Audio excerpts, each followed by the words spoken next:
How to use one hand mode on Samsung Galaxy S26 Ultra. So let's start the video. First of all, go to app library. Now here, so click on settings app.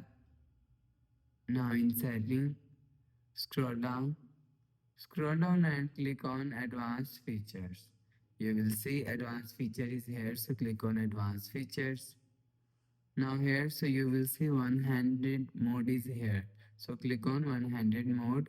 So if you want to turn on one-handed mode, so turn on this button, you will see one-handed mode is turn on.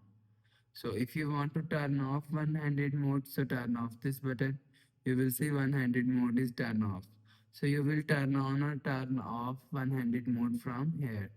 So after the process, go back to home screen, refresh phone. So that's how you can use one-handed mode on Samsung Galaxy S26 Ultra.